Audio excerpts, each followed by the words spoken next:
जय जगन्नाथ मु ज्योतिर्विद डॉक्टर भवानी शंकर महापात्र आपण मानू राशिफल कार्यक्रम को स्वागत जनाऊँ। दर्शक बंधु आसतु सर्वप्रथमे जानिबा आजिर दिन संपर्क रे आजिर तिथि नक्षत्र बार एवं पंचांग संपर्क रे। आज हूँ 22 जानुआरी मासर 22 तारिख गुरुवार 2026 मसीहा ओडिया रे माघ मास शुक्ल पक्ष सौर मान रे मकर 9 दिन। दर्शक बंधु आसतु जानिबा आज दिनर तिथि नक्षत्र दिनर पंचांग संपर्क रे। आज हूँ बरदा चतुर्थी। आज बरदा गणेशंकर पूजा। आज चतुर्थी तिथि सूर्योदय पर ठारू भोर 2 घंटा 16 मिनिट पर्यंत रहुचंती। भोर 2 घंटा 16 मिनिट परे पंचमी तिथि आरंभ होउचंती। आज दिन नक्षत्र शतभिषा नक्षत्र भोर 2 घंटा 58 मिनिट पर्यंत भोग हेबे। भोर 2 घंटा 58 मिनिट परे पूर्व भाद्रपद नक्षत्र आरंभ हेबे। आज कुंभ राशि रे चंद्रमा दिवस रात्र 60 दंड संपूर्ण भोग हेबे। आसंतु जानिबा आज दिनर घातवार एवं घातचंद्र संपर्क रे। आज तुला एवं कुंभ राशि रे व्यक्तिंकर घातवार एवं मिथुन मीन राशि व्यक्ति विशेषकर पूर्व दिन भली घातचंद्र। तुला एवं कुंभ राशि व्यक्ति विशेष घातवार हेतुक मिथुन और मीन राशि व्यक्ति विशेष घातचंद्र हेतुक सतर्कता व सावधानता अवलंबन करने आवश्यक। आसंतु जानिबा आज दिन निषिद्ध खाद्य संपर्क रे। केउ खाद्य को आपण माने आज ग्रहण करिवे नाही। आज दिन आपण माने मूलक अर्थात मूला को खाद्य हिसाब रे ग्रहण करंतु नाही। तरकारी भजा भजी सिंतुला रे मूला व्यवहार करंतु नाही।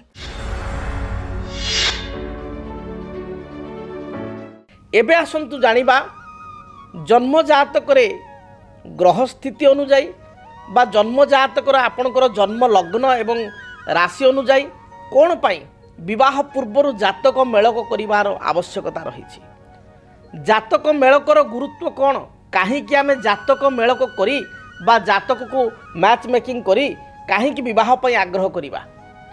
देखंतु विवाह विवाहर जदि आम आक्षरिक अर्थ देखिबा बि अर्थ विशेषण विशेष रूपे अतिबाह समेव विवाह अर्थात गोटे जो व्यक्ति विशेष गोटे पुओ बा झील भाई भौणी संपर्क रे बंधा पुओ झील पिता माता सहित तार संपर्क रे बंधा घरे आपणकर बड़ भाई अछंती भौणी अछंती पिता अछंती माता अछंती दादा अछंती खुड़ी अछंती समस्त सहित पुतुरा झियारी समस्त सहित गोटे संपर्क रे आपण बंधा पारिवारिक संपर्क रे। किंतु विवाह होउचे एक पवित्र संपर्क। से संपर्क रे आपणकर बि अर्थ विशेषण लागला विशेष रूपे अतिबाह अर्थात विवाह जहाँ सहित आपण जी जहाँ को विवाह करिवे जहाँ सहित विवाह बंधन रे आबद्ध हेबे ता सहित शारीरिक भाव रे मानसिक भाव रे फिजिकाली मेंटाली आपणकर सेतिक बॉन्डिंग रहिबा दरकार सेतिक आपणको भितरे भल पाइबा रहिबा दरकार। आदिर जुगरे देखा जाउछि विवाहर अल्प दिन पर दाम्पत्य जीवन में छोट छोट कथा को नहीं स्वामी स्त्री मध्य झगड़ा होउछि कलह होउछि अशांति होउछि परिवार मध्य भल पाइबा विशेषकर स्वामी स्त्री मध्य भल पाइबा रहू नाही। आपण पूर्व समय देखिए 20 वर्ष तले बा 50 वर्ष तले घरे जदि आपण पिता माँ को आपण माता को किसी कथा नहीं आकट कले कि रागिगले आपण माँ टिके एडजस्ट कर जाउथिले। आजिर समय रे स्वामी स्त्री भितर से एडजस्टमेंटा बहुत कम ही जाउछि कारण जे सेमानक भितरे जो अतुट भल पाइबा थिला पिता माता भितरे बा आपण संपर्क भितरे मामू माई भितरे दादा खुड़ी भितरे वर्तमान देखा जाउछि आजिर समाज रे नवविवाहित दंपति मानक भितरे से जिनस रहू नाही। गीतारे गोटे कथा कहा जाइछि त्याग ही पुरुष श्रेष्ठम जे त्यागी से होछि श्रेष्ठ पुरुष। जो जिनसटी आपण देखिथिबे पिलादिन लक्ष्य करि आस्थिबे आपण बापा को गोटे विषय भल लागिले समतु बापा को मिठा भल लागे नाही ताले माँ को मिठा भल लगे किंतु बापा को मिठा भल लगे ना। एभली स्थिति आप देखिए माँ कौन करती बापा को जेतु मिठा पसंद नुह बापा को पसंद थिला बेला खाना जिनस लुणी जिनस टी तैयारी करी खाइबा दियंती निज को मिठा भल लगुले भी खीरी भल लगुले भी से कंप्रोमाइज कर दियंती ताही त्याग त्याग ही पुरुष श्रेष्ठम। केवल मु कहबिनी जे गोटे स्त्री कंप्रोमाइज करिवो स्वामी मध्य अनेक समय स्त्री को से कंप्रोमाइज करुले से देखिए सबुदिन बापा रही बेले बेले माँ कथा भी रहे बेले बेले माँ बापा किसी गोटे उपहार दियंती बा ता मन किणती तो से जो बॉन्डिंग से जो भल पाइबा से निर्णय करे जातक मेलक उपर एवं जातक उपर मध्य। जेभली भाव आउ एक छोट उदाहरण आपण मानकु देबी। आपण गोटे ट्रेन रो बगी रे যাত্রা করুଛନ୍ତି ধরନ୍ତୁ দୂର ଯାତ୍ରା କରୁଛନ୍ତି ଆପଣ କଟକରୁ ଭୁବନେଶ୍ୱରରୁ ବା ଆପଣଙ୍କ ନିଜ ଅଞ୍ଚଳରୁ ଆପଣ ଯାତ୍ରା କଲେ ଦିଲ୍ଲୀ ଯିବା ସମୟରେ ଆପଣ ଲକ୍ଷ୍ୟ କଲେ ଆପଣଙ୍କର ଆଗ ପଛ ବାଁ ଡାହାଣରେ ଆପଣଙ୍କର 5ଟି ଫ୍ୟାମିଲି ପରିବାର ଆପଣଙ୍କ ପାଖରେ ବସିଛନ୍ତି। ସେଠି ଆପଣଙ୍କର ଓଡ଼ିଆ ଲୋକ ଅଛନ୍ତି, 3-4ଟି ପରିବାର ଅଛନ୍ତି, ହିନ୍ଦୀ ଭାଇ ଭଉଣୀ ପରିବାର ଅଛନ୍ତି, ଅନ୍ୟ ଭାଷାର ପରିବାର ଅଛନ୍ତି। କିନ୍ତୁ ଆପଣ ଦେଖିବେ ଗୋଟେ ଦୁଇଟି ବ୍ୟକ୍ତି ବି ସମସ୍ତଙ୍କ ସହିତ ଆପଣଙ୍କର ଡିସ୍କସନ୍ ହେଲା ଯେହେତୁ ଲଙ୍ଗ୍ ଜଣେ ଆପଣଙ୍କର ଓଡ଼ିଆ ଲୋକ ନ ହୋଇକି ବି ଧରନ୍ତୁ ଜଣେ ନନ୍ ଓଡ଼ିଆ ବେଙ୍ଗଲ ଲୋକ ବା ଜଣେ ସାଉଥ୍ ଇଣ୍ଡିଆନ୍ ଲୋକ ଯାଉଛନ୍ତି, ତାଙ୍କ ସହିତ କଥାବାର୍ତ୍ତା ସମୟରେ ଆପଣଙ୍କର ଏତେ ବଣ୍ଡିଙ୍ଗ ହେଇଗଲା, ଆପଣ ତାଙ୍କୁ କ'ଣ କରନ୍ତି କ'ଣ ନାହିଁ, ଆପଣ କ'ଣ କରନ୍ତି କ'ଣ ନାହିଁ ସେ ପୁରା ବିସ୍ତୃତ ଭାବରେ ଆଲୋଚନା କଲେ ଏବଂ ଆପଣ ଲାଷ୍ଟକୁ ତାଙ୍କ ଘରର ଆଡ୍ରେସ୍ ଆପଣଙ୍କ ଘରର ଆଡ୍ରେସ୍ ତାଙ୍କୁ ଦେଲେ ଯେ ଆପଣ କେବେ ମୋ ଅଞ୍ଚଳକୁ ଆସିଲେ ଧରନ୍ତୁ ଭୁବନେଶ୍ୱର ଆସିଲେ କି କଟକ ଆସିଲେ କି ଆପଣ ବଲାଙ୍ଗୀର ଆସିଲେ ଟିକେ ଦୟା କରିକି ଗଞ୍ଜାମ ଆସିଲେ ଆସିବେ ମୋ ପାଖକୁ, ଆପଣ ତାଙ୍କୁ ଆଡ୍ରେସ୍ ଦେଇଦେଲେ, ଫୋନ୍ ନମ୍ବର ଦେଇଦେଲେ ଏବଂ ତାଙ୍କୁ ଆତିଥ୍ୟତା ଇଏ ପାଇଁ ତାଙ୍କୁ ଗୋଟେ ଚାହିଁଲେ ଯେ ଆପଣ କେବେ ଘରକୁ ଆସନ୍ତୁ। ସେ ମଧ୍ୟ ସମାନ ପରି ଭାବରେ ବହୁତ ଖୁସି ହେଲେ ଯେ ଆପଣ ଦୟାକରି ଆମ ଘରକୁ ପ୍ରଥମେ ଆସନ୍ତୁ। ଏଇ ଯେଉଁ ବଣ୍ଡିଙ୍ଗଟା ଏତେ ଲୋକ ବସିବା ଭିତରେ ଗୋଟିଏ ପରିବାର ସହିତ ବା ଗୋଟିଏ ବ୍ୟକ୍ତି ବିଶେଷଙ୍କ ସହିତ ଆପଣଙ୍କର କାହିଁକି ଏତେ ବଣ୍ଡିଙ୍ଗ ହେଲା? ସମସ୍ତଙ୍କ ସହିତ ତ ଆଲୋଚନା ହେଇଛି, ତା ଭିତରେ କିଛି ଲୋକଙ୍କ ବ୍ୟବହାର ଆପଣଙ୍କୁ ବହୁତ ଭଲ ଲାଗିଛି, କିଛି ଲୋକଙ୍କ ବ୍ୟବହାର ଖରାପ ଲାଗିଛି, ଯାହା ସହିତ ଖରାପ ବ୍ୟବହାର ରହିଲା ଅଲଗା କଥା। ଗୋଟେ ଦୁଇଟି ପରିବାର ସହିତ ବା ଗୋଟେ ଫ୍ୟାମିଲି ସହିତ ଆପଣଙ୍କୁ ଏତେ ବଣ୍ଡିଙ୍ଗ କାହିଁକି ହେଲା? ଆପଣଙ୍କ phone number, mobile number, personal address ତାଙ୍କୁ ଦେଲେ ଏବଂ ଆସିବା ପାଇଁ ବହୁତ ଅନୁରୋଧ କଲେ। ତା କାରଣ ହେଉଛି ତାଙ୍କର ଯେଉଁ ମେଣ୍ଟାଲିଟି, ତାଙ୍କର ଯେଉଁ କଥାବାର୍ତ୍ତା ମେଣ୍ଟାଲିଟି, ତାଙ୍କର ଯେଉଁ ବିଚାରଧାରା ଏବଂ ଆପଣଙ୍କର ଯେଉଁ ବିଚାରଧାରା, ଏ ବିଚାରଧାରା ଉଭୟଙ୍କ ବିଚାରଧାରା ପରସ୍ପରକୁ ମନକୁ ପାଇଲା। ଯେହେତୁ ଦୁହିଁଙ୍କର ବିଚାରଧାରା ପରସ୍ପର ମନକୁ ପାଇଲା, ତେଣୁ ଆପଣ ଭାବିଲେ ଯେ ଅତି ଏ ଲୋକ ବହୁତ ଭଲ ଲୋକ, ଆଙ୍କ ସହିତ ଗୋଟେ ସମ୍ପର୍କ ରହିଲେ ଭବିଷ୍ୟତକୁ ଭଲ, ତେଣୁ ଆପଣ ତାଙ୍କୁ ଇନଭାଇଟେସନ୍ଟି କଲେ। ସେଇଭଳି ଭାବରେ ଜନ୍ମ ଜାତକରେ ସେଇ କଥା ରହିଛି। ଯଦି ଆମେ ଗୁରୁତ୍ୱ ଭାବରେ ଦେଖିବା, ଯଦି ଆମେ ତା ଭିତରେ ବି ଦେଖିବା, କେବଳ ଜାତକ ମେଳକ ଯେ ପୁଅ ଝିଅଙ୍କ ଭିତରେ ହୁଏ ନାହିଁ, ଦୁଇ ଜଣ ବନ୍ଧୁଙ୍କ ଭିତରେ ଦୁଇ ଜଣ ବନ୍ଧୁ ପାର୍ଟନରସିପ୍ ବ୍ୟବସାୟ କରୁଛନ୍ତି, ସେଠି ମଧ୍ୟ ଜାତକ ମେଳକର ଆବଶ୍ୟକତା ରହିଛି। କାରଣ ଦେଖିବେ ବହୁତ ସମୟରେ ପାର୍ଟନରସିପ୍ ବ୍ୟବସାୟ କରିକିରି କିଛି ଦିନ ପରେ ବ୍ୟବସାୟ ଭାଙ୍ଗିଯାଏ, ପରସ୍ପର ମତାନ୍ତର ମନାନ୍ତର ହୁଏ। ଯେଉଁ ଦୁଇ ଜଣ ଅତି ଘନିଷ୍ଠ ବନ୍ଧୁ ଥାଆନ୍ତି ସେମାନଙ୍କ ଭିତରେ କଳହ ଅଶାନ୍ତି ହେଇକିରି ଚରମ ସୀମାରେ ପହଞ୍ଚିକିରି ପରସ୍ପର ସମ୍ପର୍କ ମଧ୍ୟ କଟିଯାଏ। ତେଣୁ ସେଠି ମଧ୍ୟ ଜାତକ ମେଳକ କରିକିରି ବା ଜାତକକୁ ତର୍ଜମା କରିକି ପାର୍ଟନରସିପ୍ରେ ଆଗକୁ ଯିବା ଉଚିତ। ତେଣୁ କେବଳ ବିବାହ ଯେଉଁମାନେ କରିବେ ସେ ଦାମ୍ପତ୍ୟ ଜୀବନ ପାଇଁ ଜାତକ ମେଳକ ତା ନାହିଁ। ଆପଣ ଯେଉଁ ଲୋକଙ୍କୁ ଫୋନ୍ ନମ୍ବରଟି ଦେଲେ, ଯାହାଙ୍କ ସହିତ ଭଲ ସମ୍ପର୍କ ଯେଉଁ ପରିବାର ସହିତ ରହିଲେ, ତାଙ୍କ ପରିବାରଙ୍କ ମୁଖ୍ୟ ସହିତ ବା ତାଙ୍କ ପରିବାର ଲୋକଙ୍କ ସହିତ ଆପଣଙ୍କର ଜନ୍ମ ଜାତକ ମିଶିଯିବ, ନିଶ୍ଚୟ କିଛିଟା ଭଲ ଖାପ ଖାଉଛି। ସେଥିପାଇଁ ଆପଣଙ୍କ ଆଇଡ଼ିଓଲୋଜି ଖାପ ଖାଉଛି, ମେଣ୍ଟାଲିଟି ଖାପ ଖାଉଛି ଏବଂ ଆପଣ ତାଙ୍କୁ ନିମନ୍ତ୍ରଣ କଲେ, ସେ ମଧ୍ୟ ସମ ପରିମାଣରେ ଆପଣଙ୍କୁ ଭଲ ପାଇଲେ, ସେ ମଧ୍ୟ ନିମନ୍ତ୍ରଣ କଲେ। ସେଇଭଳି ଭାବରେ ଆମେ ଯେତେବେଳେ ଜାତକକୁ ବିଚାର କରିବା, ବିବାହ ମେଳକକୁ ବିଚାର କରିବା, ବିବାହ ମେଳକରେ ସଦାବେଳେ ଗୋଟେ କଥା କୁହାଯାଏ, ଲଗ୍ନ ମୂଳମ୍ କ୍ରିୟା ସର୍ବେ ଲଗ୍ନ ମୂଳ ହିଁ ଜାତକମ୍। ପ୍ରଥମ ହେଉଛି ଲଗ୍ନ। ଧରନ୍ତୁ ଆପଣଙ୍କର ପୁଅଟିଏ ଅଛି, ସେ ପୁଅର ଲଗ୍ନ ହେଉଛି ମେଷ ଲଗ୍ନ, ଲଗ୍ନାଧିପତି ହେଉଛନ୍ତି ମଙ୍ଗଳ। ତାହେଲେ ମଙ୍ଗଳଙ୍କର ମିତ୍ର ଗ୍ରହ କିଏ? ନା ମଙ୍ଗଳଙ୍କର ମିତ୍ର ଗ୍ରହ ହେଉଛନ୍ତି ଆପଣଙ୍କର ଚନ୍ଦ୍ର, ରବି, ବୃହସ୍ପତି। ଆପଣ ଜଣେ ମୀନ ଲଗ୍ନ ଝିଅ ସହିତ ବିବାହ କଲେ, ଧନୁ ଲଗ୍ନ ଝିଅ ସହିତ ବିବାହ କଲେ, ଯାହାର ଅଧିପତି ହେଉଛନ୍ତି ବୃହସ୍ପତି, ମଙ୍ଗଳ ବୃହସ୍ପତି ମିତ୍ର। କର୍କଟ ଲଗ୍ନ ପୁଅ ସହିତ ବିବାହ କଲେ, ଅଧିପତି ଚନ୍ଦ୍ର ମିତ୍ର। ସେଇ ମେଷ ଲଗ୍ନ ବା ବିଛା ଲଗ୍ନ ପିଲା ସହିତ ବିବାହ କଲେ, ଅଧିପତି ହେଉଛନ୍ତି ଆପଣଙ୍କର ମଙ୍ଗଳ ସମାନ ଅଧିପତି। ବା ସିଂହ ଲଗ୍ନ ପିଲା ସହିତ ବିବାହ କଲେ, ଅଧିପତି ହେଉଛନ୍ତି ରବି। ତ ସେଇ ପୁଅ ଝିଅଙ୍କର ଯେହେତୁ ଲଗ୍ନାଧିପତି ପରସ୍ପରର ମିତ୍ର, ତେଣୁ ସେମାନଙ୍କ ଭିତରେ ଗୋଟେ ଭଲ ସମ୍ପର୍କ ନିଶ୍ଚୟ ରହିବ, ତାଙ୍କ ଭିତରେ ନିଶ୍ଚୟ ଗୋଟେ ବଣ୍ଡିଙ୍ଗ ଜାତ ହେବ, ଯେଉଁ କହନ୍ତି ଭାବର ଆଦାନ ପ୍ରଦାନ ବା ଭଲ ପାଇବା ଜାତ ହେବ। ସେଇଭଳି ରାଶ୍ୟାଧିପତି ପରସ୍ପର ମିତ୍ର ହେବା ଦରକାର।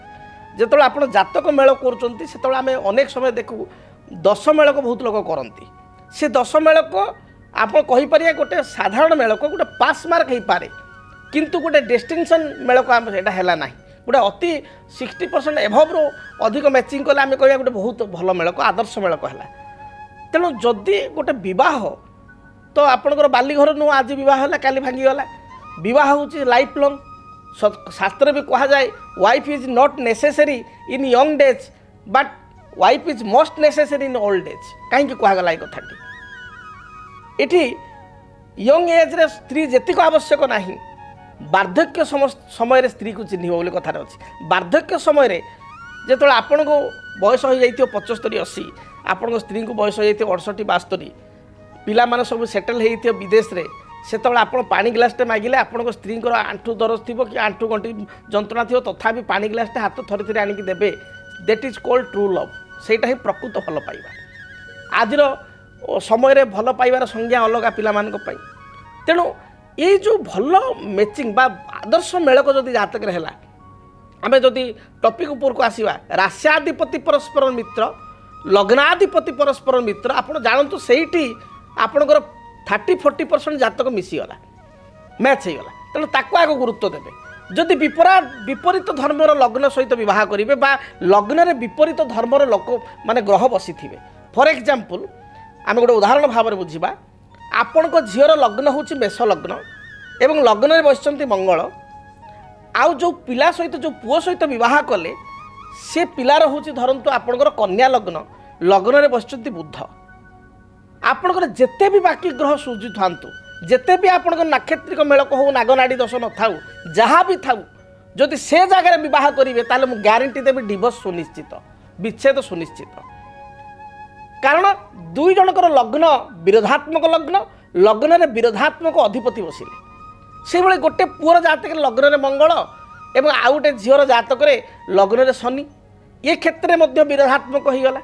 ତେଣୁ ଆପଣ ଲଗ୍ନରେ ବସିଥିବା ଗ୍ରହ ଏବଂ ଲଗ୍ନାଧିପତି ଏବଂ ରାଶ୍ୟାଧିପତି ଏମାନେ ଯଦି ମିତ୍ର ବସିଗଲେ ତାହେଲେ ବାକି ଯୋଗ ଯେଉଁ ଅସୁବିଧା ଥିବ ଜାତକରେ, ମଙ୍ଗଳ ଦୋଷ ଅଛି, କାଳସର୍ପ ଦୋଷ ଅଛି, ଇଏ ବି ବହୁତ ସମସ୍ୟା ଥାଏ ଜାତକରେ, ଅନ୍ୟାନ୍ୟ ଅସୁବିଧା ଅଛି, ତାହେଲେ ମଧ୍ୟ ସମସ୍ୟା ଥିଲେ ମଧ୍ୟ ଗୋଟେ ରିସର୍ଚ୍ଚରୁ ଦେଖାଯାଇଛି। କାରଣ এই ଗଣମାଧ୍ୟମରେ ମୋର 24 ବର୍ଷ ହୋଇଗଲା ବିଭିନ୍ନ ଗଣମାଧ୍ୟମରେ ଆପଣଙ୍କର ପ୍ରୋଗ୍ରାମ କରିବା, ଶୋ କରିବା, ଅନେକ ଜାତକ ଦେଖିଛି। ମୋ ନିଜର ଏକ୍ସପିରିଏନ୍ସରେ ମୁଁ ଦୃଢ଼ତାର ସହିତ କହୁଛି, ଯଦି ଅନ୍ୟାନ୍ୟ କିଛି ବି ଦୋଷ ଥାଏ, ମଙ୍ଗଳ ଦୋଷ, ଅନ୍ୟାନ୍ୟ ଦୋଷ, କିନ୍ତୁ ଲଗ୍ନପତି ରାଶ୍ୟାଧିପତି ଲଗ୍ନରେ ବସିଥିବା ଉଭୟଙ୍କର ପୁଅ ଝିଅ ଲଗ୍ନ ଯଦି ମିତ୍ର ଥାନ୍ତି ତାହେଲେ ସାଧାରଣ ସମସ୍ୟା ଟିକେ ହେଇପାରେ, କିନ୍ତୁ ଗୁରୁତର ସମସ୍ୟା ଆଡ଼କୁ ଯିବ ନାହିଁ। ଉଭୟଙ୍କ ଭିତରେ ଗୋଟେ ବଣ୍ଡିଂ ରହିବ, ମ୍ୟାଚିଂ ରହିବ। ଏମିତି ତ ଦାମ୍ପତ୍ୟ କଳହ ବସିବ, ଏମିତି ତ ପାରିବାରିକ ଜୀବନରେ କଳହ ରହୁଛି। ତେଣୁ ଜାତକ ମେଳକର ଗୁରୁତ୍ୱ ସଦାବେଳେ ଅଛି। ଇଏ ହେଉଛି ଲଗ୍ନ ରାଶ୍ୟାଧିପତି ଏବଂ ଲଗ୍ନରେ ବସିଥିବା ଗ୍ରହ ମିତ୍ର ହେବା ଦରକାର। ଏଇଟା ପ୍ରଥମ ନିୟମ ଏବଂ ଏଇ ନିୟମଟି 50% ଧରନ୍ତୁ, 40ରୁ 50% କାମ କରିଥାଏ। ୟାକୁ ପ୍ରଥମେ ଗୁରୁତ୍ୱର ସହିତ ବୁଝିବା ଦରକାର। ତାପରେ ବାକି ଗ୍ରହଙ୍କର ଅବସ୍ଥିତି ଦେଖିବେ। ଧରନ୍ତୁ ଆପଣଙ୍କ ପୁଅ ଜାତକରେ ଅଛି ସପ୍ତମେଶ ନୀଚ ଅଛି, ସପ୍ତମାଧିପତି ନୀଚ ଅଛି, ସପ୍ତମାଧିପତି ଗ୍ରହକୁ ପାପ ଗ୍ରହ ଦେଖୁଛନ୍ତି, ତା ମାନେ ବିବାହ ପରେ କିଛି ସମସ୍ୟା ରହିବ, ସପ୍ତମ ସ୍ଥାନଟି ବାଧିତ ହୋଇଛି, ଦାମ୍ପତ୍ୟ ସୁଖରୁ କିଛି ବଞ୍ଚିତ ହୋଇପାରେ, ସ୍ତ୍ରୀର ସ୍ୱାସ୍ଥ୍ୟଗତ ସମସ୍ୟା ଦେଖା ଦେଇପାରେ। ଏ ସମସ୍ତ କଥା ପୁଅ ଜାତକରେ ଅଛି।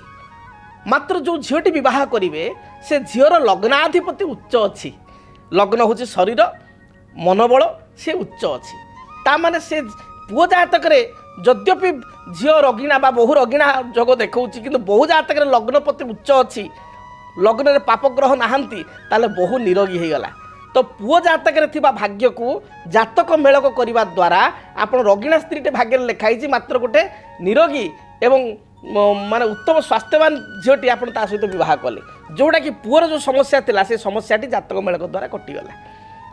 ପୁଅ ଜାତକରେ ଧରନ୍ତୁ ଅଛି ଆପଣ ଧନାଧିପତି ନୀଚ ଅଛି, ଧନର ଗ୍ରହଟି ନୀଚ ଅଛି, ତାର ଜାତକରେ ଆମେ ଦେଖିବା ଧନ ଗ୍ରହ ନୀଚ ହେଲେ ବା ଧନାଧିପତି ଲାଭାଧିପତି ନୀଚ, ବୃହସ୍ପତି ଦୁର୍ବଳ, କିନ୍ତୁ ଯେଉଁ ବୋହୂଟି ଆପଣ କଲେ ଜାତକ ମେଳକ କରିକିରି ସେ ବୋହୂର ଧନାଧିପତି ଗ୍ରହ ଉଚ୍ଚ, ମିତ୍ର ଗୃହସ୍ଥ, ଧନକାରକ ଗୁରୁ ସହିତ ଯୁକ୍ତ ବା ବୃହସ୍ପତି ଜାତକରେ ଉଚ୍ଚସ୍ଥ ଏବଂ ବୃହସ୍ପତି ଯୋଗକାରକ ସେ ଲଗ୍ନ ପାଇଁ, ସେ ଝିଅର ଧରନ୍ତୁ ଲଗ୍ନ ମେଷ ଲଗ୍ନ ବା କର୍କଟ ଲଗ୍ନ ବା ଆପଣଙ୍କର ଧନୁ ଲଗ୍ନ, ମୀନ ଲଗ୍ନ, ଏପରି ସ୍ଥିତିରେ ପୁଅ ଜାତକରେ ଆର୍ଥିକ ସ୍ଥିତି ଦୁର୍ବଳ ଥିଲେ ମଧ୍ୟ ବୋହୂ ପାଇଁକା ଆପଣଙ୍କ ପୁଅର ଆର୍ଥିକ ସ୍ଥିତି ବହୁତ ମଜବୁତ ହୋଇଯିବ। ତେଣୁ ଜାତକ ମେଳକ ପରମ୍ପରା କାହିଁକି ଶାସ୍ତ୍ର ବହୁ ଯୁଗ ଆରମ୍ଭରୁ କାହିଁକି ରହିଛି, ଯେ ଜାତକ ମେଳକ କଲେ ଆମ ପୁଅ ପାଖରେ ଯଦି କିଛି ଦୁର୍ବଳତା ରହିଛି ତାହେଲେ ଆମେ ସେ ଦୁର୍ବଳତା ଅନ୍ୟ ଝିଅ ପାଖରେ ସେ ଦୁର୍ବଳତାକୁ କାଟିଦେଲେ, ତା ସେ ଗ୍ରହଗୁଡ଼ିକ ଯଦି ଉଚ୍ଚ ଥିବେ ସେ ଦୋଷଟି ବା ସେ ଦୋଷଟି ମାଫ ହୋଇଯିବ। ଉଭୟଙ୍କ ଭିତରେ ଗୋଟେ ଅଣ୍ଡରଷ୍ଟାଣ୍ଡିଂ ମ୍ୟାଚ୍ ରହିବ, ଉଭୟଙ୍କ ଭିତରେ ସମ୍ପର୍କ ଭଲ ରହିବ। ଆମ ପୁଅ ଜାତକରେ ଯେଉଁ ଦୁର୍ବଳତା ରହିଛି ଯଦି ଝିଅ ପାଖରେ ସେ ଦୁର୍ବଳତା ନଥିବ ଏବଂ ସେ ଗ୍ରହଗୁଡ଼ିକ ଉଚ୍ଚ ହୋଇଥିବେ ତାହେଲେ ସେ ମ୍ୟାନେଜେବଲ୍ ହୋଇଯିବ। ଆପଣ ଗୋଟେ କଥା ଶୁଣିକି ଆଶ୍ଚର୍ଯ୍ୟ ହେବେ, ଶେଷରେ କହିବି ଏଇଟା ତ ଆପଣ ଜାଣିଛନ୍ତି, ଆପଣମାନେ ସୃଷ୍ଟିର ପ୍ରତ୍ୟେକ ଜିନିଷ କାଲକୁଲେସନରେ ଚାଲେ, ପ୍ରତ୍ୟେକ ଜିନିଷ H2O, ଆପଣଙ୍କର ଦୁଇଟା ହାଇଡ୍ରୋଜେନ୍ ଏବଂ ଗୋଟେ ଅକ୍ସିଜେନ୍, ତେଣୁ ସବୁ ଜିନିଷର ଗୋଟେ କାଲକୁଲେସନ୍ ଅଛି। ଯଦି ଆପଣଙ୍କ ଝିଅ ଜାତକରେ ବା ଆପଣଙ୍କ ପୁଅ ଜାତକରେ କିଛିଟା ଜିନିଷ ଦୋଷ ଅଛି, ଜାତକ ମେଳକ କରିବା ଦ୍ୱାରା ସାମ୍ନା ଲୋକର से दोषटा जदि नथिबो एवं से ग्रहगुड़ा जदि उच्च थिबे ताहले खंडन होइथाय सेतिपई जातक मेलक को सदाबले गुरुत्व दिया जायछि तेणु ये विषय तो केबे आमे विस्तृत भाव में मध्य आलोचना करिबा किंतु मौखिक कथा मु आपन कहली बा संक्षेप आपन को कहली जे रास्याधिपति लग्नाधिपति एवं लग्न रे बसिथिबा उभयंकर पति पत्नीकर ग्रह जदि मित्र थिबे ताहले आपन जानिबे जेते भी जीवन रे बाधा आसु स्वामी स्त्री अलगा हेबे नाही एवं स्वामी स्त्री भितर बॉन्डिंग रहिबो जदि आपणक जीवन रे व्यक्तिगत पारिवारिक समस्या कर्मक्षेत्र नियुक्ति वैवाहिक समस्या वास्तुदोष एवं माली मकदमा आदि समस्या थाए ताहेले समस्यार समाधान और परामर्श पाई आमकु जोगाजोग करंतु ज्योतिर्विद doctor Bhabani Shankar Mahapatra Budheswari colony plot number 26 Bhubaneswar phone number 9776833302 9439444924 आमर वेबसाइट www.srijagannathastro.com एबे आसंतु जानिबा मेष ठारू मीन पर्यंत आपण मानक पई आज दिनटी किपरि कटिबो से संपर्क रे मेष राशि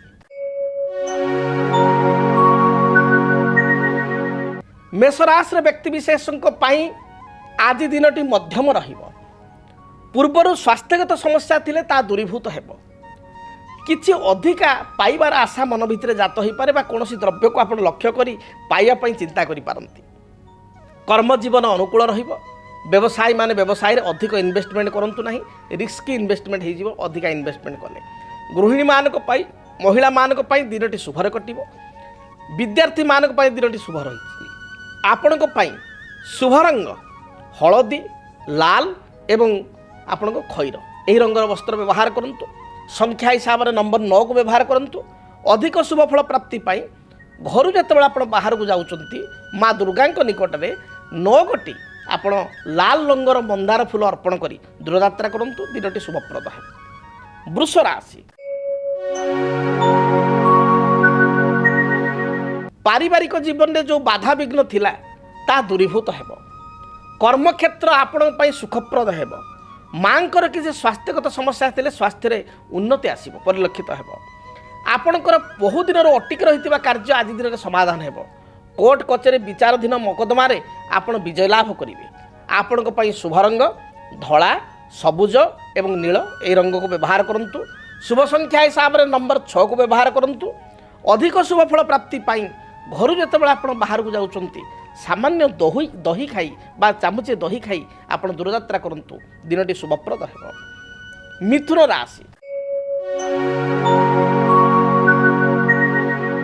कर्मक्षेत्र रे आपणक दिनटी मध्यम रहिबो मात्र व्यवसायी माने व्यवसाय रे सफलता लाभ करिवे आर्थिक दृष्टिकोण व्यवसाय भल 2 पैसा रोजगार करिवे जो माने राजनीतिक व्यक्ति विशेष से माने दलीय कर्मी आस्था भाजन हेबे जो माने आईटी इंडस्ट्री रे काम करुचंती टेक्सटाइल इंडस्ट्री रे काम करुचंती सेमान पई दिनटी बहुत भलरे बीतिबो विद्यार्थी माने उच्च विद्यार सफलता लाभ करिवे इंटरव्यू रे कृतकार्य हेबे आपणक पई शुभ रंग सबुज हळदी एवं गोलापी एही रंगर वस्त्र व्यवहार करंतु शुभ संख्या हिसाब रे नंबर 5 एवं 6 उभय संख्या को व्यवहार करंतु अधिक शुभ फल प्राप्ति पाई आपण भगवान गणेश को दर्शन करंतु भगवान गणेश निकट में अष्टदल दुर्वा अर्पण करी दूरयात्रा करंतु कर्कट राशि कर्कट राशि व्यक्ति विशेष मानसिक स्तर में आज बहुत स्ट्रंग रहिबे बा मनोबल आपनकर दृढ़ रहिबो प्रत्येक असाध्य कार्य को साधित करिवे पारिवारिक जीवन में जो बाधा विघ्न थिला ता दूरीभूत हेबो अन्यर मन को आपण जिणी पारिबे बा अन्यर माइंड को आपण रीड करि पारिबे गृहिणी मानक पाई महिला मानक पाई दिनटी शुभप्रद रहितिबारु प्रत्येक क्षेत्र में सफलता प्राप्ति करिवे धर्मक कार्य प्रति बा धार्मिक कार्य प्रति आपनको मन बढ़िबो आज दिन में विद्यार्थी माने उच्च विद्यारे सफलता प्राप्ति करिवे संतान कार्यकलाप आपण मानकु आत्मसंतोष प्रदान करिवो बा संतान को चिंता थिले ता दूरीभूत हेबो शुभ रंग हिसाब रे हळदी धला एवं कमला रंगर वस्त्र व्यवहार करंतु संख्या हिसाब रे नंबर 2 को व्यवहार करंतु अधिक शुभ फल प्राप्ति करिया पाई आपण देवाधिदेव महादेव को दर्शन करंतु महादेव को लिंग रे बा शिवलिंग रे किछि क्षीर रे मिश्री मिलाई अर्पण करंतु दिनटी शुभप्रद हेबो सिंह राशि पूर्वर किसी आर्थिक समस्या थिले ताहा आज दूरीभूत हेब आर्थिक दृष्टिकोण दिनटी लाभप्रद रहिब बकिया थिबा अर्थ राशि आज आपण पाई परिबे बैंक बीमा फाइनान्स इंश्योरेंस क्षेत्र में किसी ऋण पर आवेदन करते ऋणग्रस्त आपण ऋण आपण मंजूर हो जो माने सरकारी क्षेत्र में काम कर सरकारी कर्मजीवी अच्छा से दिनटी बहुत भलरे कटिब महिला मान दिनटी नूतन सुजोग बा अपरच्युनिटी आनीदेव आपण शुभ रंग लाल हलदी एवं आपणकर खैर यही रंगर वस्त्र व्यवहार करूँ शुभ संख्या हिसाब से नंबर 1 को व्यवहार करूँ अधिक शुभ फल प्राप्ति पाई घर जितेबाला आप दूरयात्रा करुँच रक्त चंदन कपाल बा गलार लगाई दूरयात्रा करूँ दिनटी शुभप्रद है। कन्या राशि पारिवारिक जीवन सुखप्रद है वृत्ति क्षेत्र में सफलता प्राप्ति करेंगे उच्च पदाधिकारी सहित सुसंपर्क स्थापन हो निजर रुचि संबंधित कार्य जोटा आपको भल लगे से भाई किसी काम आज करेंगे बा रुचिकर खाद्य प्राप्ति करेंगे आपण दिनटी शुभरे कटुथिबारु कौन शुभ कर्म को आरंभ कले दिनटी शुभप्रद है। आपण शुभ रंग सबुज नील आकाशी यही रंग को व्यवहार करूँ शुभ संख्या हिसाब से नंबर 5 को व्यवहार करूँ अधिक शुभ फल प्राप्ति पाई माँ दुर्गा को दर्शन करूँ माँ दुर्गांकर गायत्री मंत्र ओम कात्यायनी देव्यै च विद्महे कन्या कुमारी च धीमहि तन्न दुर्गा प्रचोदयात् ए मंत्र को 21 थर जप करी आपण दूरयात्रा करूँ दिनटी शुभप्रद है। जदि आपणक जीवन में व्यक्तिगत पारिवारिक समस्या कर्मक्षेत्र नियुक्ति वैवाहिक समस्या वास्तुदोष एवं माली मकदमा आदि समस्या थाए ताहेले समस्यार समाधान और परामर्श पाई आमको जोगाजोग करंतु। ज्योतिर्विद doctor Bhabani Shankar Mahapatra Budheswari colony plot number 26 Bhubaneswar phone number 9776833302 9439444924 आमर वेबसाइट www.srijagannathastro.com। आसंतु जानिबा तुला राशि व्यक्ति दिनटी किपरि कटिब। तुला राशि व्यक्ति विशेष दिन भल जाऊ नथिबारु जगी रखी चलंतु शारीरिक बाधा स्वास्थ्यगत समस्या देखा दे पारे निज अति आपणार लोक बा अंतरंग लोक आपण सहित छलना करि पारे जगी रखी चलंतु शरीर रे अंटा पिठी मेरुदंड जंत्रणा स्किन एलर्जी महिला मानकर पेट जनित समस्या देखा दे पारे विद्यार्थी मानक पई दिनटी भल जाऊ नथिबारु अधिक परिश्रम करिया पई पड़िबो प्रतियोगितामूलक परीक्षा थिले प्रॉपर्ली प्रिपेयर होकर आपको जीवा पड़ो शुभ रंग आपण धला सबुज गोलापी यही रंगर वस्त्र व्यवहार करूँ अधिक शुभ फल प्राप्ति पाई आपण गोमाता सेवा करूँ धला गाई को आपण किसी घास बा घास बदल किसी शाग बिड़ा खाइबा को दिंतु दिनटी शुभप्रद है। बिच्छा राशि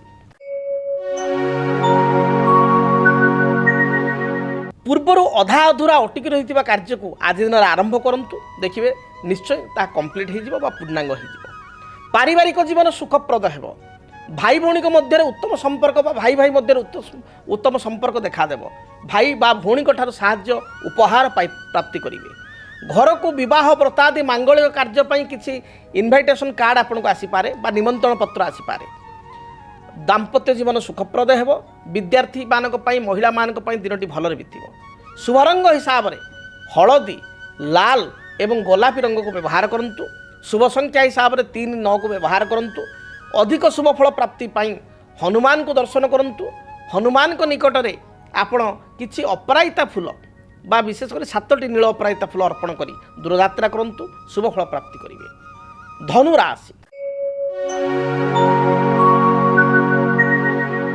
दिनटी आपण अत्यंत शुभप्रद रहिबो जहाँ बाधा विघ्न पूर्वर थिला ता दूरीभूत हेब कर्मक्षेत्र मार्ग प्रशस्त हेब उच्च पदाधिकारी मन जिणी पारिबे आज दिन सहकर्मी ठारू मध्य साहाय्य सहयोग प्राप्ति करेंगे व्यवसाय माने व्यावसायिक सफलता लाभ करेंगे जो माने कर्मजीवी महिला बा गृहिणी से निज दक्षता को प्रतिपादित करी आज अन्य मानक ठारू प्रशंसित हेबे विद्यार्थी मानक दिन भल जाउथबारु पढ़ापढ़ी शुभ फल प्राप्ति करेंगे कौन କାର୍ଯ୍ୟ ଅଧାରେ ଅଟକି ଥିଲେ ତାକୁ ଆଜି ଆପଣ ଆରମ୍ଭ କରନ୍ତୁ, ନିଶ୍ଚୟ ଶୁଭଫଳ ପ୍ରାପ୍ତି କରିବେ।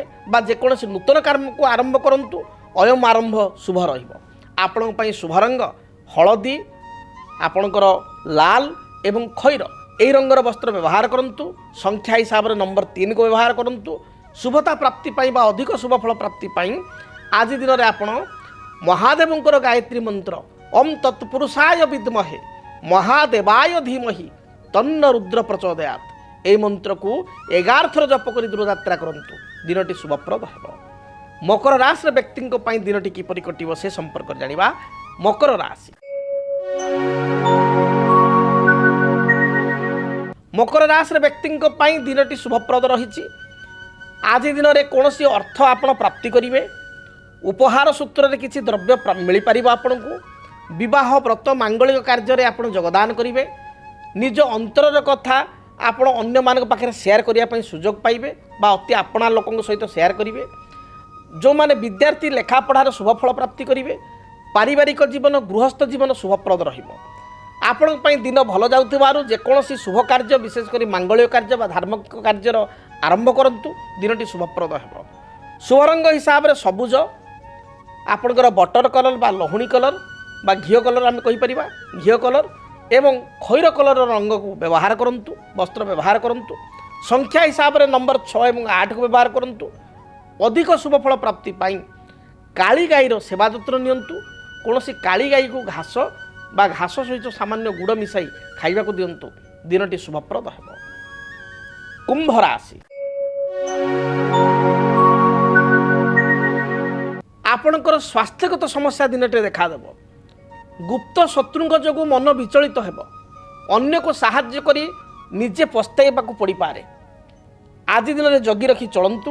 ବିଶେଷ କରି ଯାନବାହନରେ ଦୁର୍ଘଟଣା ଥିବାରୁ ଜଗି ରଖି ଚଳନ୍ତୁ। ଜୋରରେ ଗାଡ଼ି ମଟର ଚାଳନା କରନ୍ତୁ ନାହିଁ। ଦାମ୍ପତ୍ୟ ଜୀବନରେ ସାଧାରଣ କଥାକୁ ନେଇ କଳହ ଅଶାନ୍ତି ଦେଖା ଦେଇପାରେ। ଜଗି ରଖି ଚଳନ୍ତୁ। ଶୁଭ ରଙ୍ଗ ହିସାବରେ ସବୁଜ, ଆପଣଙ୍କର ବାଇଗଣୀ ଏବଂ ଖଇର ରଙ୍ଗକୁ ବ୍ୟବହାର କରନ୍ତୁ। ସଂଖ୍ୟା ହିସାବରେ ନମ୍ବର 8 ବ୍ୟବହାର କରନ୍ତୁ। ଅଧିକ ଶୁଭଫଳ ପ୍ରାପ୍ତି ପାଇଁ ହନୁମାନ ଚାଳିଶା ପାଠ କରି ଘରୁ ଦୂରକୁ ଯାଆନ୍ତୁ, ଦୂର ସ୍ଥାନକୁ ଯାଆନ୍ତୁ। ଯାହା ବି ରିଷ୍ଟ ରହିଛି ଖଣ୍ଡିତ ହେବ। ମୀନ ରାଶି, ଦିନଟି ଆପଣଙ୍କ ପାଇଁ ଶୁଭପ୍ରଦ ରହିବ। ଧାର୍ମିକ କାର୍ଯ୍ୟ ମାଙ୍ଗଳିକ କାର୍ଯ୍ୟ ପ୍ରତି ମନୋନିବେଶ କରିବେ। ଗାଁରେ କିମ୍ବା ଆପଣଙ୍କର ସୋସାଇଟିରେ କିଛି କାମକୁ ନେଇ ଆପଣ ନେତୃତ୍ୱ ନେଇପାରନ୍ତି ବା ଆଗଭର ହୋଇପାରନ୍ତି। ପାରିବାରିକ ଜୀବନ ସୁଖପ୍ରଦ ହେବ। ଥଣ୍ଡା ପିତ୍ତ ବାତ ଆଦି ସମସ୍ୟା ଥିଲେ ତା'ର ସମାଧାନ ହେବ। ଗୃହିଣୀମାନଙ୍କ ପାଇଁ ଦିନଟି ଭଲରେ ଯାଉଥିବାରୁ କୌଣସି ନୂତନ କାର୍ଯ୍ୟକୁ ଆରମ୍ଭ କଲେ ଶୁଭପ୍ରଦ ପାଇବେ, ଶୁଭଫଳ ପ୍ରାପ୍ତି କରିବେ। ଅନ୍ୟମାନଙ୍କ ଠାରୁ ପ୍ରଶଂସା ପାଇବେ। ରାଜନୈତିକ ବ୍ୟକ୍ତିବିଶେଷ ସାମାନ୍ୟ ଚିନ୍ତାରେ ଦିନଟିକୁ ଅତିବାହିତ କରିପାରନ୍ତି। ଆପଣଙ୍କ ପାଇଁ ଶୁଭ ରଙ୍ଗ ହଳଦୀ, ଆପଣଙ୍କର ଗୋଲାପୀ, ଲାଲ ଏବଂ ଖଇର ଏହି ରଙ୍ଗର ବସ୍ତ୍ର ବ୍ୟବହାର କରନ୍ତୁ। ଶୁଭ ସଂଖ୍ୟା ହିସାବରେ 1 ଏବଂ 3କୁ ବ୍ୟବହାର କରନ୍ତୁ। ଅଧିକ ଶୁଭଫଳ ପାଇବା ପାଇଁ ଆପଣ ଚନ୍ଦନରେ କିଛି କେଶର ମିଶାଇ ତାକୁ ଘରି କପାଳରେ ବା ଗଳାରେ ଲଗାଇ ତିଳକ କରି ଦୂରଯାତ୍ରା କରନ୍ତୁ। ଦିନଟି ଶୁଭପ୍ରଦ ହେବ। ଯଦି ଆପଣଙ୍କ ଜୀବନରେ ବ୍ୟକ୍ତିଗତ ପାରିବାରିକ ସମସ୍ୟା, କର୍ମକ୍ଷେତ୍ର ନିଯୁକ୍ତି, ବୈବାହିକ ସମସ୍ୟା, ବାସ୍ତୁଦୋଷ ଏବଂ ମାଲି ମକଦ୍ଦମା ଆଦି ସମସ୍ୟା ଥାଏ, ତାହେଲେ ସମସ୍ୟାର ସମାଧାନ ଓ ପରାମର୍ଶ ପାଇଁ ଆମକୁ ଯୋଗାଯୋଗ କରନ୍ତୁ। ଜ୍ୟୋତିର୍ବିଦ doctor Bhabani Shankar Mohapatra, Budheswari colony, plot number 26, Bhubaneswar. Phone number 9776833302 9439444924। ଆମର ୱେବସାଇଟ୍ www.srijagannathastro.com। ତେବେ ଆପଣମାନଙ୍କର ଆଜି ଦିନଟି ଶୁଭପ୍ରଦ ହେଉ। ମହାପ୍ରଭୁ ଜଗନ୍ନାଥଙ୍କ ଦୟାରୁ, ମା ମଙ୍ଗଳାଙ୍କ ଦୟାରୁ, ମା ଦକ୍ଷିଣକାଳୀଙ୍କ ଦୟାରୁ ଆପଣଙ୍କ ଜୀବନରେ ଥିବା ସମସ୍ତ ବାଧାବିଘ୍ନ ଦୂରୀଭୂତ ହେଉ। ମେଷଠାରୁ ମୀନ ପର୍ଯ୍ୟନ୍ତ ପ୍ରତ୍ୟେକ ରାଶିର ବ୍ୟକ୍ତିବିଶେଷ ଦିନଟିକୁ ଶୁଭରେ ଅତିବାହିତ କରନ୍ତୁ। ଆଜି ପାଇଁ ବିଦାୟ ଦିଅନ୍ତୁ। ରହୁଛି। ଜୟ ଜଗନ୍ନାଥ। କେମିତି କଟିବ 2026 ମସିହାରେ ଆପଣଙ୍କ ଭାଗ୍ୟ? କେଉଁ ରାଶିରେ ରହିବ ସମସ୍ୟା ଆଉ କିଏ ହେବେ ଲାଭବାନ? କେମିତି ରହିବ ମେଷଠାରୁ ମୀନ ରାଶି ପର୍ଯ୍ୟନ୍ତ ଭାଗ୍ୟଫଳ? ଜାଣିବା ପାଇଁ ଦେଖନ୍ତୁ ଆମ କାର୍ଯ୍ୟକ୍ରମ 2026 ଭାଗ୍ୟଫଳ। 2026 ମସିହାର ଆପଣଙ୍କ ରାଶିର ସମ୍ପୂର୍ଣ୍ଣ ଭାଗ୍ୟଫଳ ଜାଣିବା ପାଇଁ ଚ୍ୟାନେଲକୁ ସବସ୍କ୍ରାଇବ୍ କରନ୍ତୁ, ବେଲ୍ ବଟନକୁ ଅନ୍ କରନ୍ତୁ। ଦେଖନ୍ତୁ DTV ଓଡ଼ିଆ। DTV ଓଡ଼ିଆ ଦେଖିବା ପାଇଁ ସବସ୍କ୍ରାଇବ୍ କରନ୍ତୁ ଏବଂ ବେଲ୍ ଆଇକନ୍କୁ ମଧ୍ୟ ଦବାଇ ଦିଅନ୍ତୁ।